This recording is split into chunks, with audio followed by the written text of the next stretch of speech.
우리 다 같이 일어나셔서 하나님께 주신 말씀 함께 봉독하도록 하겠습니다. 하나님께 주신 말씀은 로마서 5장 1절에서 11절까지의 말씀입니다. 우리 5절인데요. 우리 한 목소리로 합독하여 읽겠습니다. 로마서 5장 1절에서 5절까지 말씀입니다. 시작. 우리가 믿음으로 의롭다 하심을 받았으니 우리 주 예수 그리스도로 말미암아 하나님과 화평을 누리자. 또한 그로 말미암아 우리가 믿음으로 서 있는 이 은혜에 들어감을 얻었으며 하나님의 영광을 바라고 즐거워하느니라. 다만 이뿐 아니라 우리가 환난 중에도 즐거워하나니 이는 환난은 인내를, 인내는 연단을, 연단은 소망을 이루는 줄 알미로라. 소망이 우리를 부끄럽지 아니함은 우리에게 주신 성령으로 말미암아 하나님의 사랑이 우리의 마음에 부은 바 되매니. 아멘. 자리에 앉겠습니다. 저희는 지금 고난주간을 보내고 있습니다. 특별 새벽 예배를 드리고 또 이 저녁에 나와서 말씀을 듣고 기도의 자리에 나오신 여러분 한 분 한 분을 주님의 이름으로 축복합니다. 옆에 분들과 함께 인사 나눌까요? 새벽에도 뵙고 저녁에도 함께 예배할 수 있어서 기쁩니다.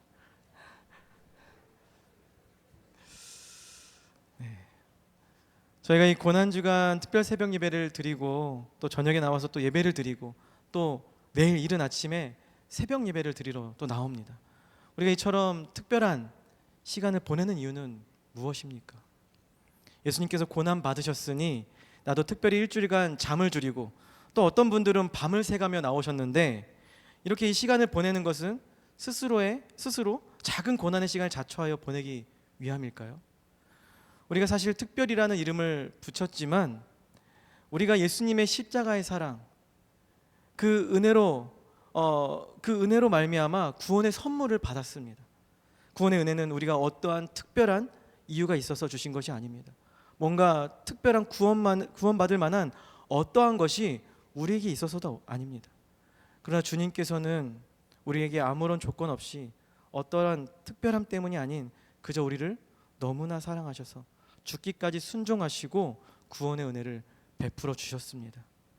그리고 저희들도 마땅히 이 특별한 시간만이 아니라 우리는 매일 항상 날 위해 십자가 지시고 죽으신 그 주님의 은혜에 감사로 고백하고 구원의 은혜를 기억하고 그래서 예수 그리스도로 말미암아 하나님과 화평을 누리며 살아가는 그런 저와 여러분 되시기를 주님의 이름으로 축복합니다. 그래서 오늘도 내일도 모레도 그리고 이 고난주간이 끝나고 이후에도 하나님과 교제하며 믿음으로 나아가는 우리의 삶이 더욱 풍성하게 이루어지기를 소망합니다. 우리 옆에 분들과 한 번 더 인사 나눌까요? 내일 새벽에도 함께 주님의 은혜를 누립시다.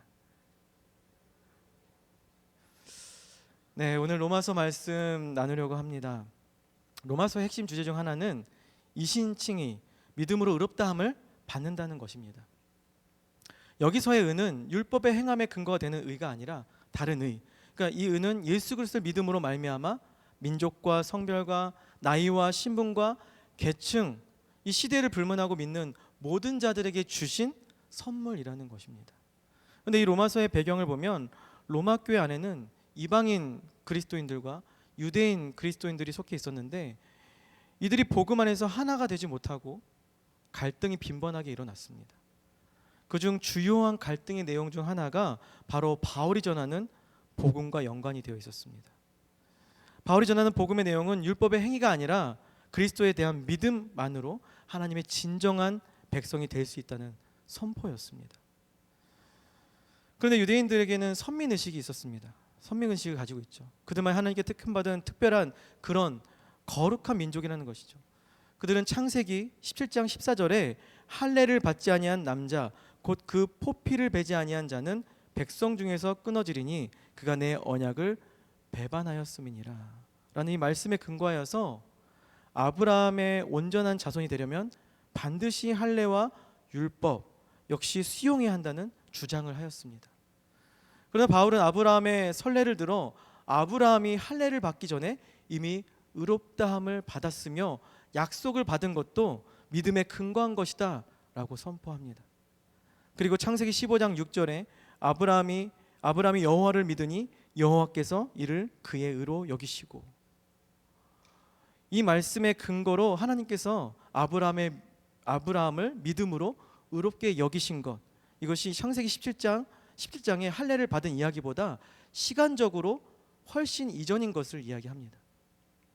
이에 따르면 할례는 이전에 아브라함이 믿음으로 얻은 의를 확증하는 외적인 표시가 될 뿐입니다. 그러니 아브라함의 믿음으로 의롭다함을 받은 할례 받기 전, 즉 이방인이었을 때 일이라는 것이죠. 그래서 바울의 주장대로라면 아브라함은 유대인이나 이방인에게나 모든 믿는 자의 조상이라는 주장을 한 것입니다. 아브라함이 약속을 받은 것에 대해서도 유대인들은 율법을 따르는 삶, 이것이 곧 아브라함에게 주어진 약속에 참여하는 길이다 라고 주장하지만, 이 또한 바울은 율법을 지킴으로써가 아니다, 약속은 하나님의 순수한 은혜의 선물이다 라고 반박합니다. 그래서 바울은 4장 16절, 로마서 4장 16절에 그러므로 상속자가 되는 그것이 은혜에 속하기 위하여 믿음으로 되나니 이는 그 약속을 그 모든 후손에게 굳게 하려 하심이라. 율법에 속한 자에게뿐만 아니라 아브라함의 믿음에 속한 자에게도 그러하니 아브라함은 우리 모든 사람의 조상이라 라고 말하는 것입니다. 4장에서의 할례와 율법과는 상관없이 유대인이나 이방인이나 오직 믿음으로 의롭다함을 받은 자라는 것을 바울은 분명히 말합니다. 조금 길게 설명을 드렸지만 정리해보면 결국 의롭다는 칭함을 받은 우리가 율법을 지키고 어떤 행위로서 얻는 것이 아니라 무엇으로 의롭다 칭함을 받는다고 이야기하는 것입니까? 예수 그리스도를 믿음으로 말미암아서라는 것입니다. 그래서 오늘 본문 5장 1절에 이렇게 말씀하고 있습니다. 오늘 본문 5장 1절을 한 목소리로 읽어보겠습니다. 시작.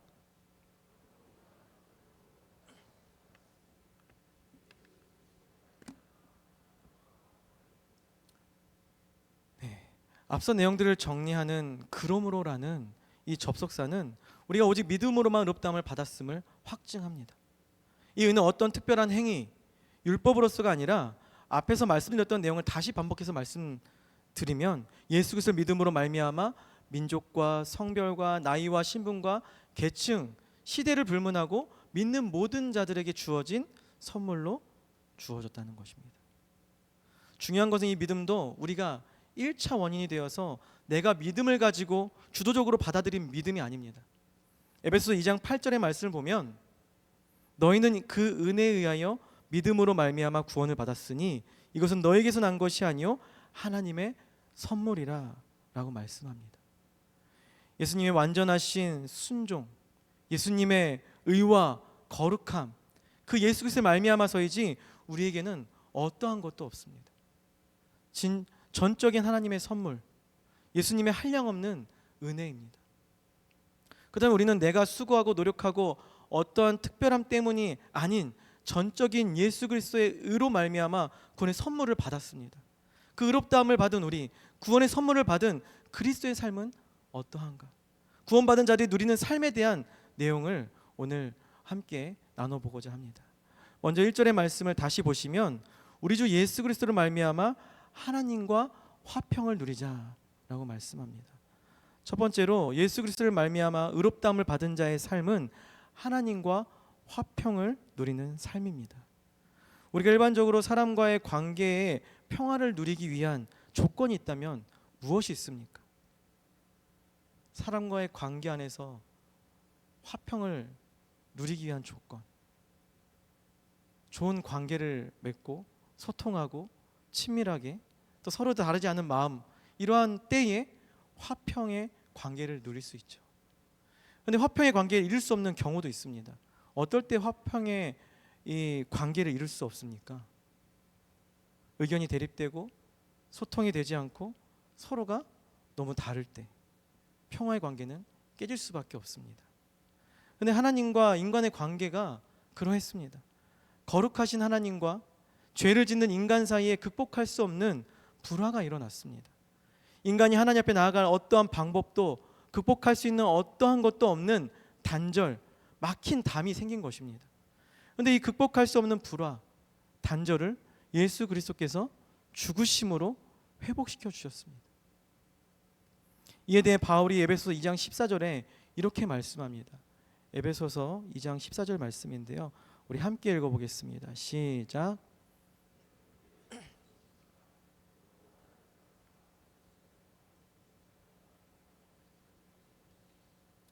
그는 우리의 화평이신지라 둘로 하나를 만드사 원수된 것 곧 중간에 막힌 담을 자기 육체로 하시고. 죄인이 인간에게는 불화의 담을 허물 자격도 능력도 없습니다.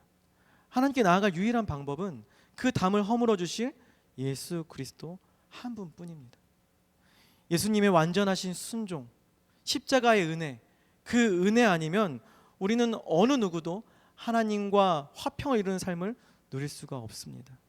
화평을 누리는 삶, 이것은 하나님과의 관계의 회복입니다. 하나님과 관계가 회복되고 하나님 안에서의 화평을 누릴 때 우리는 이전과 다른 삶을 살아가게 됩니다. 이전에 하나님과 단절되어 주님이 계시지 않은 듯 살아갈 때에는 화평의 반대인 불안과 두려움이 가득합니다. 이 세상이 전부이고 내가 중심되기 때문입니다. 주님이 없이 살아가니 죄가 만연하고 이 세상이 소망이 없습니다. 그러나 하나님과의 관계가 회복되어 화평을 누리는 자의 삶은 이제는 내가 중심이 아니라 주님이 나의 중심에 계십니다. 주님께 내 인생을 맡겨드립니다.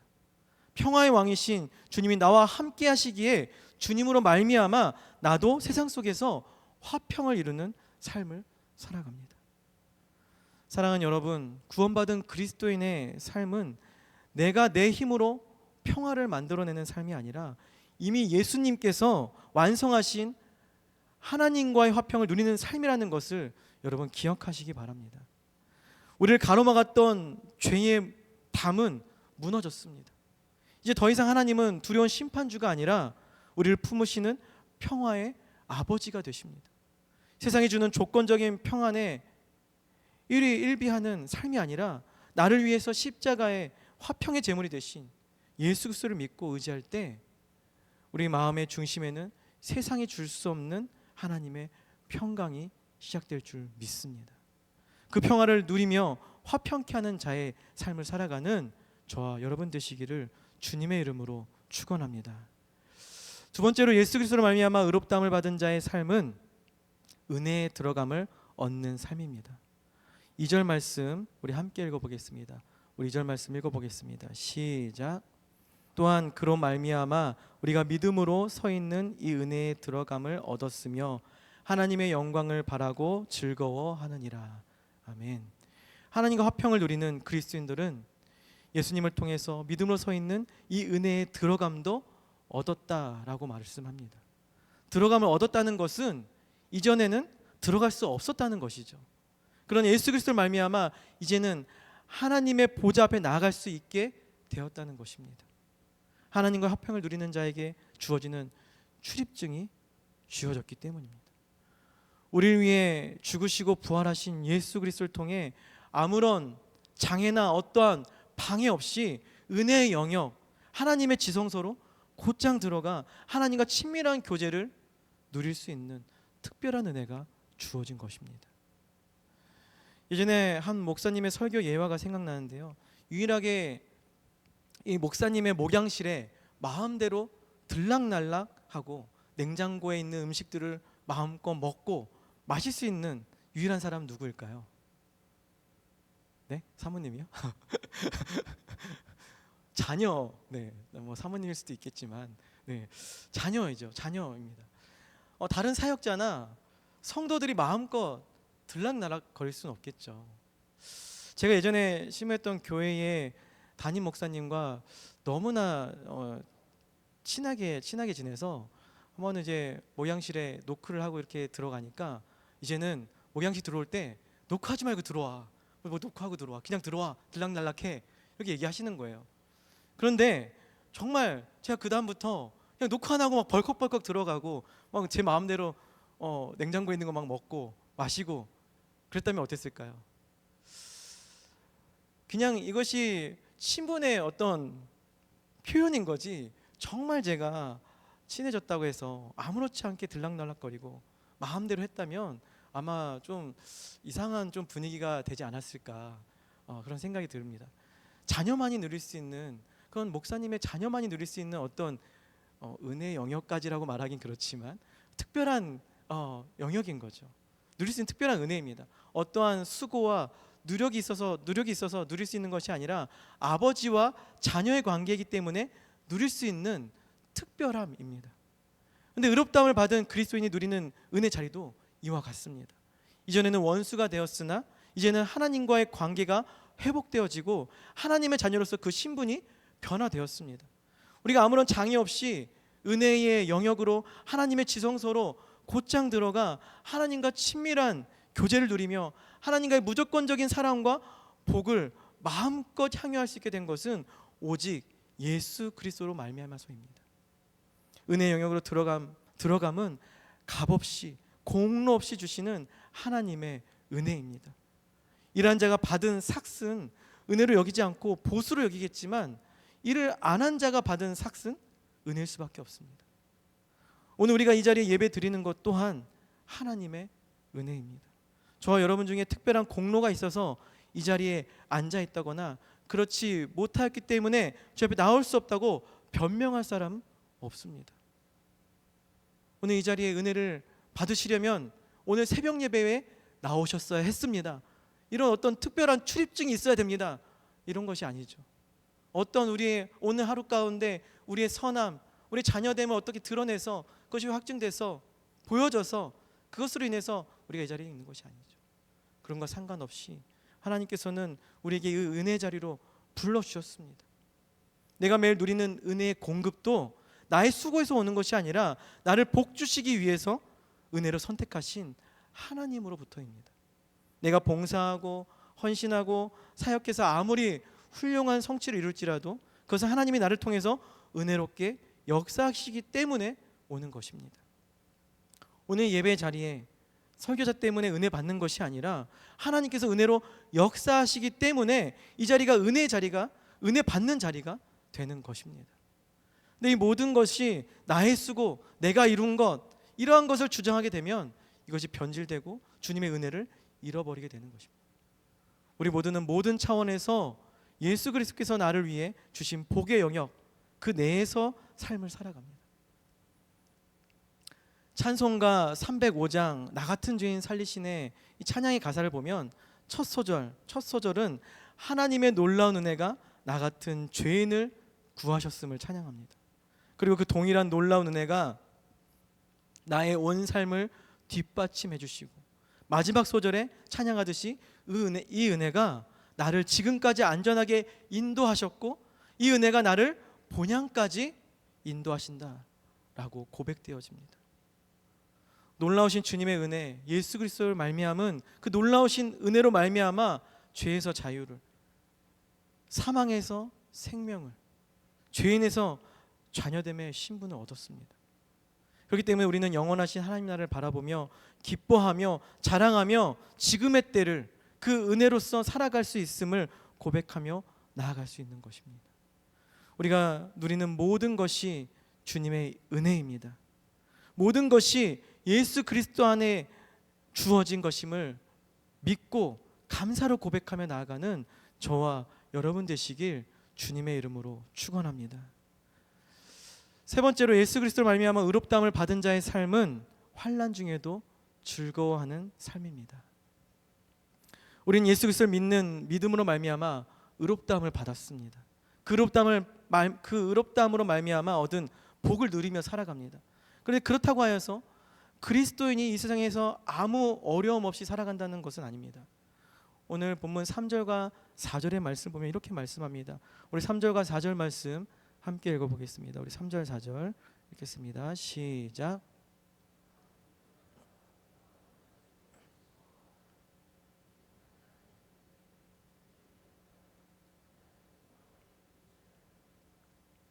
아멘.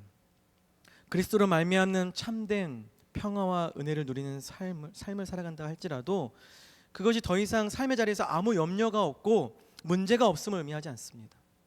예수 그리스도를 믿는 사람들은 누구나 환난과 고통, 고난이 없다라고 성경은 말씀하고 있지 않습니다.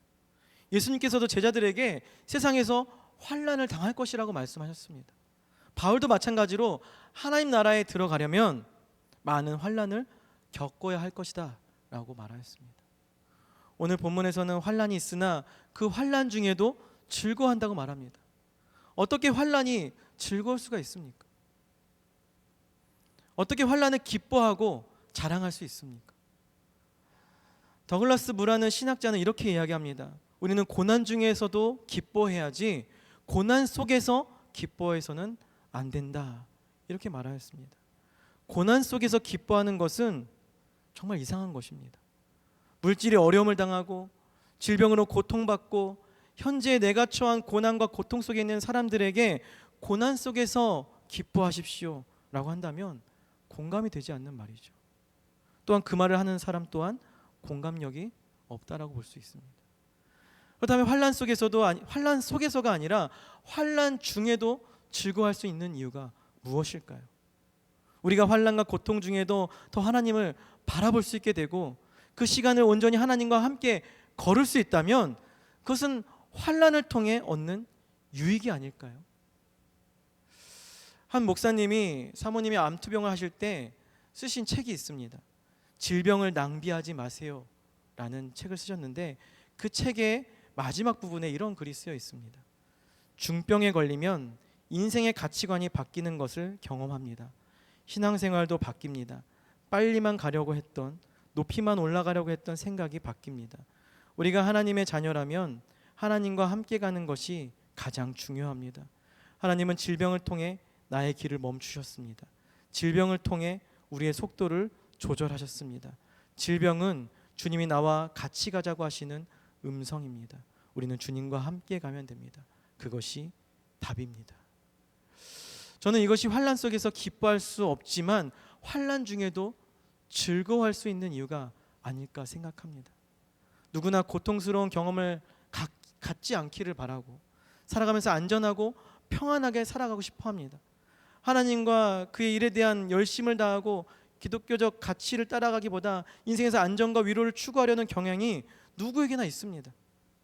하지만 분명한 사실은 우리가 예수 그리스도를 믿고 살아가지만 때때로 찾아오는 고난의 시간을 통해 내 생각, 내 마음대로 살아가려던 길에서 돌아서서 주님께로 더 가까이 나갈 수 있게 인도하시는 그러한 때를 저와 여러분의 신앙생활 가운데 경험하신 적이 있지 않습니까? 어려움을 통해서, 고난의 때를 통해서, 고통의 때를 통해서 다시 주님 앞에 주님을 부르짖고 찾고 부르짖고 주님 앞에 서게 되는 그 시간들, 그리고 돌아서서 보았을 때 하나님께서 나를 이렇게 인도하셨군요 라고 고백할 수밖에 없는 그런 순간들이 우리 신앙 속에 있지 않습니까? 본문에서 바울은 환난 중에도 즐거워할 것을 요청하고 있는 것이지 환난, 고통, 고난 그 자체를 즐거워하라는 요청을 하는 것이 아닙니다. 우리가 예수 그리스도를 믿기 전에는 환난은 두려움과 심판의 상징이 되었으나 이제 우리는 예수 그리스도로 말미암아 화평을 누리는 자가 되었습니다. 그럼 우리에게 찾아오는 환난은 더 이상 나를 망가뜨리는 형벌이 아니라 하나님을 바라보게 하시고 환난을 통해 인내를 통해 연단을 통해 확고한 믿음과 소망을 갖게 하시는 하나님의 시간임을 우리는 기억해야 합니다.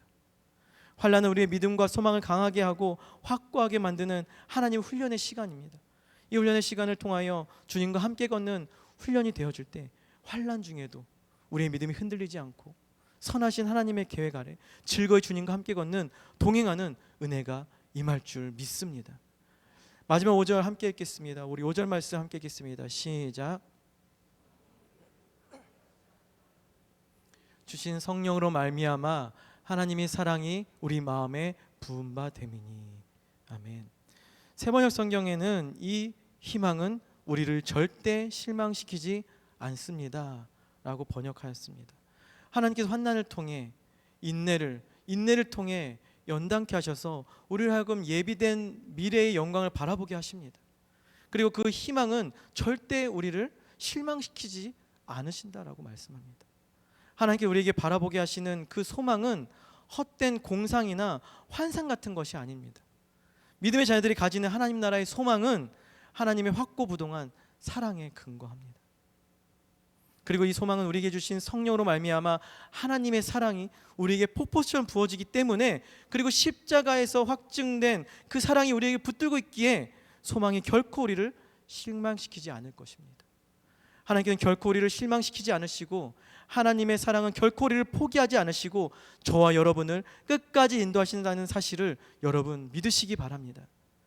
사랑하는 성도 여러분, 오늘 우리는 예수 그리스도를 말미암아 구원받은 자의 삶, 그 삶에 주어진 놀라운 변화들을 살펴보았습니다. 이 모든 복은 우리의 어떠함이 아니라 오직 예수 그리스도의 공로로 우리에게 주어진 선물입니다. 우린 예수 그리스도를 말미암아 하나님과 화평을 누리는 자가 되었습니다. 우린 예수 그리스도를 말미암아 은혜의 자리에 당당히 서서 하나님의 영광을 바라보는 자가 되었습니다. 우린 예수 그리스도를 말미암아 환난조차도 소망으로 바꿔버리는 역설적인 즐거움을 누리는 자가 되었습니다. 사도 바울은 로마서 5장에서 무려 5번이나 반복해서 이 표현을 사용하였습니다. 우리 주 예수 그리스도로 말미암아. 우리의 구원은 예수로 시작해서 예수로 완성됩니다. 세상은 환난을 만나면 절망하지만 그리스도는 환난 속에서도 소망의 꽃을 피웁니다. 왜냐하면 우리를 결코 실망시키지 않으시는 하나님의 사랑이 예수 그리스도를 통해 우리에게 확증되었기 때문입니다. 이 고난주간을 보내고 또 부활절을 맞이하며 우리 주 예수 그리스도의 은혜가 우리 마음에 폭포수처럼 부어지고 우리의 소망 되신 주님을 바라보며 구원받은 자의 삶을 담대히 살아가는 저와 여러분 되시길 주님의 이름으로 축원합니다. 우리 시간 함께 찬양하고